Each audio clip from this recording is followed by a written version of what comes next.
The Act of Killing, 2012.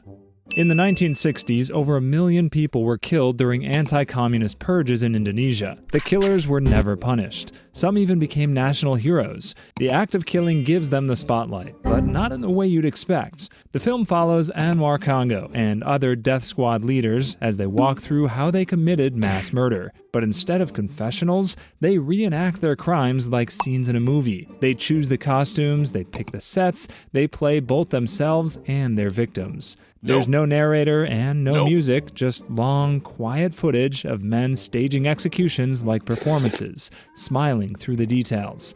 But toward the end, something cracks. Anwar watches himself recreate a strangling and starts gagging. For a moment, the act feels real. He says he finally understands what his victims felt. Whether it's guilt or just discomfort, the film doesn't answer. When it came out, some called it essential, others couldn't finish it, but it showed something no textbook could: what happens when those who commit violence get to turn it into a story and star in it. The Bridge, 2006.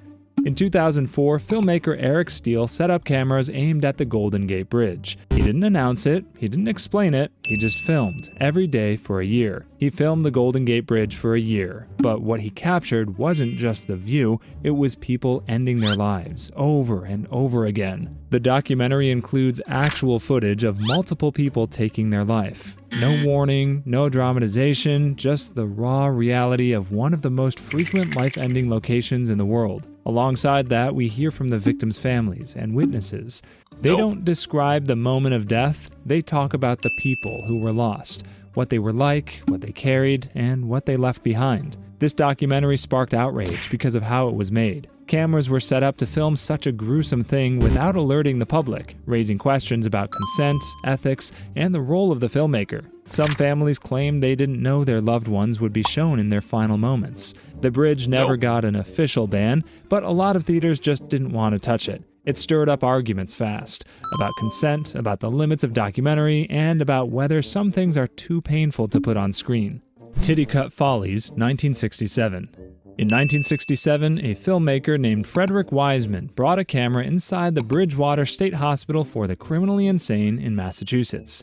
He didn't walk away with hopeful footage about recovery or care. Instead, the camera caught scenes of neglect, humiliation, and abuse, shown exactly as they happened, without edits or commentary to cushion the blow. The patients are shown naked, confused, and terrified. Guards laugh as they force-feed a man through a tube. Others strip patients down, leave them in cold isolation cells, or mock them while pretending to offer care. There's no voiceover, no music, no commentary, just long, unbroken shots of cruelty being treated like routine. This wasn't dramatized. These were real people, and the staff weren't hiding. That's what made it shocking. When the government saw the final cut, they banned it, officially for privacy concerns, claiming it violated patient rights, but many believe the real reason was that it exposed a public institution treating patients in ways no one wanted to admit. It wasn't just disturbing, it made the system look inhumane. For more cool videos, please subscribe to my channel. The Cove, 2009.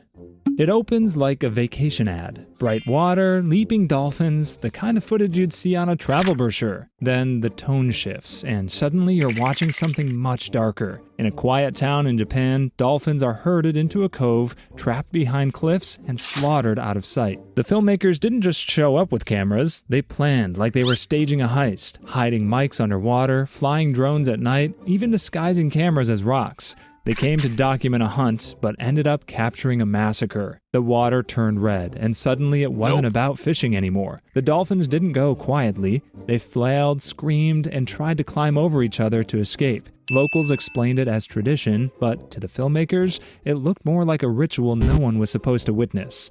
PETA, the Humane Society, and others launched global campaigns, demanding the end of dolphin hunts in Taiji. Protests followed, legal action was threatened, some activists even tried sneaking into the cove, facing arrest just to document more proof. Leaving Neverland, 2019.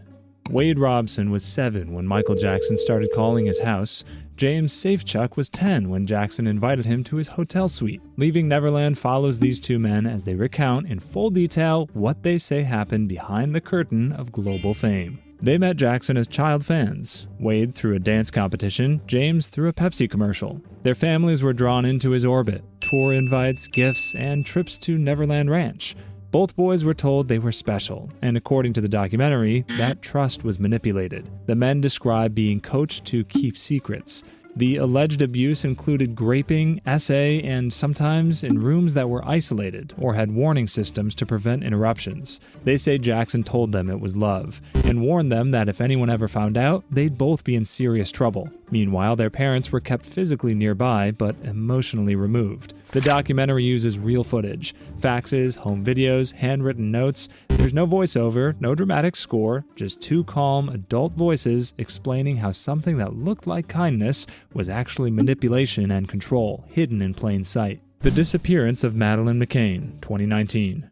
In 2007, Maline McCain vanished from a resort apartment in Praia de Luz, Portugal, while her parents were out to dinner just a few meters away. She was 3 years old. The window was open. Her bed was empty. The search didn't stay quiet. It exploded onto every front page, turning a local disappearance into a global obsession. The documentary covers the investigation from the beginning. Portuguese police searched the area, questioned the parents, and eventually declared them suspects, then quietly changed their minds. British tabloids went full detective mode, tossing out theories like confetti at a conspiracy parade. Some even claimed the parents did it by accident. Lawsuits followed. Apologies were printed in font sizes so small they needed a magnifying glass. But by then, the damage was done. Over the years, new suspects came and went. A mysterious man was spotted carrying a child, a group of suspicious tourists, even a convicted pedophile living nearby. But nothing ever stuck. The only constant was public interest. The documentary doesn't try to solve it. It lines up every possibility like a crime board you'd find in a detective show, and by the end, it's less about what happened to Madeline and more about how a missing child turned into a global guessing game. Even now, more than a decade later, there's still no answer. But if you search her name, you'll find a million theories, and one unsolved case that never really left the spotlight. No Fire Zone. For 26 years, Sri Lanka was at war, but it was the last 138 days that turned into something else. Something filmed, smuggled, and impossible to forget. No Fire Zone tells that story. Directed by Callum McRae, the documentary doesn't use glossy camera work or dramatic interviews. Every clip comes straight from the people who lived it, and sometimes from the people who caused it. Soldiers, civilians, survivors. Phones and handycams captured it all. Executions, bombings, and SA. War crimes unfolding inside so-called safe zones, where civilians were told they'd be protected. But safe didn't mean safe. The Sri Lankan government designated areas as no-fire zones, promising civilians they'd be spared. Then they shelled them anyway. Thousands died. Mothers filmed their children bleeding out, and soldiers filmed their victims. The result was disturbing, with evidence. When it played at the UN Human Rights Council in 2013, even diplomats who'd seen it all stopped blinking. Sri Lanka called it fake. India banned it. Malaysia tried to shove it under the rug. So McRae did the obvious thing. Uploaded it for free in every country that wanted it gone. Wild Wild Country, 2018.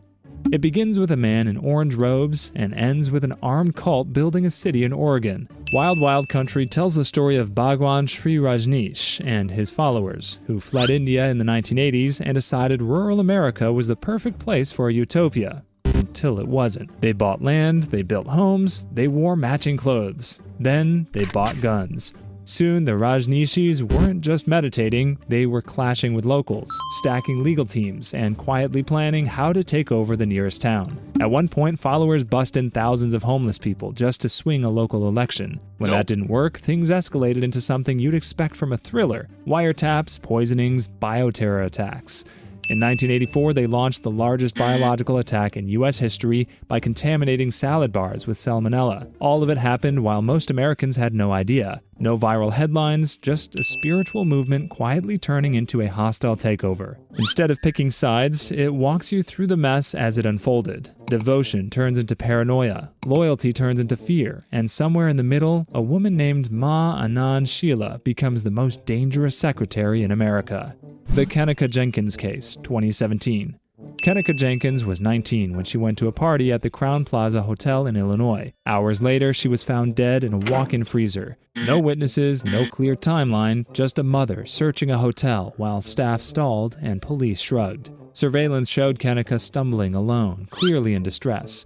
She wandered past security offices, through empty halls, and somehow ended up in an unused kitchen. What it didn't show was how she got into the freezer or why no one noticed. Police called it an accident, said she walked in and couldn't get out. But the footage had gaps. The hallway lights were off, her friends gave inconsistent stories, and her family wasn't even allowed to see the tapes without paying. Online theories took off, some wild, others disturbingly plausible. No footage of her entering the freezer, hours of delay, a toxicology report that only deepened the mystery. No one was charged. No one explained how a teenager vanished inside a hotel surrounded by cameras that somehow caught everything except the moment that mattered. The Disappearance of Lars Matank, 2014. Lars Matank wasn't a conspiracy theorist. He wasn't running from a cult. He was a regular 28-year-old German tourist on vacation with friends in Bulgaria. But by the end of his trip, he vanished without a trace, and the only thing left was 1 minute of surveillance footage that's haunted the internet ever since. It started with a fight. Lars got into a classic vacation argument over football and left with more than bruised pride. Doctors said he had a ruptured eardrum and shouldn't fly. His friends headed home. Lars stayed behind to recover, alone. Then things got strange.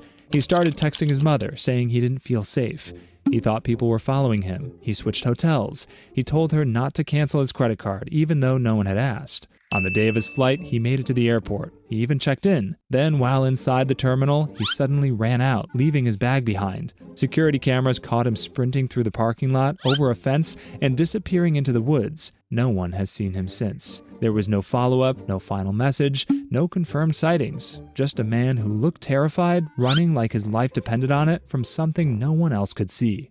The Yorkshire Ripper Files, a very British crime story, 2019. Between 1975 and 1981, women across northern England were being murdered. Same region, same brutal pattern, and yet Peter Sutcliffe, later known as the Yorkshire Ripper, evaded capture for nearly 6 years. Instead of profiling the murderer, the film breaks down the failures that let him operate for years. Police formed a theory early on. The victims were mostly sex workers, so the danger felt contained. Until it wasn't. Women who weren't sex workers were killed too, and still the warnings were downplayed. The investigation spiraled. A hoax letter and fake voice recording sent police chasing ghosts for over a year. Meanwhile, Sutcliffe, the real killer, was interviewed and released multiple times. He was right there, over and over again. The arrest didn't come from a breakthrough, it came from a traffic stop. By then, 13 women were dead. More were attacked. The damage was irreversible. It's not structured like a crime thriller because the real story is about what went wrong behind the scenes. The most chilling part is that it could have ended much earlier, but the right people weren't believed or even heard. 900 Days Without Annabelle, 2023. This documentary doesn't start with a disappearance, it starts with the parents filming TikToks. While their daughter Annabelle goes missing, they're posting dances, skits, and emotional pleas. Except something feels off, a little too polished, a little too fast. Annabelle was 5 when she vanished. The story the parents gave kept changing. First she was kidnapped, then she wandered off, then maybe something darker. But the camera was always rolling. Not just for the police, but for followers. It started to feel like every tragedy update came with a new filter and a product plug. Authorities got suspicious. Not because of what the parents were doing, but how often they were doing it in front of a ring light. The documentary walks through each twist, not with a narrator, but with raw footage, interviews, and the kind of awkward silences that say too much. What begins as a missing person case slowly unravels into something else.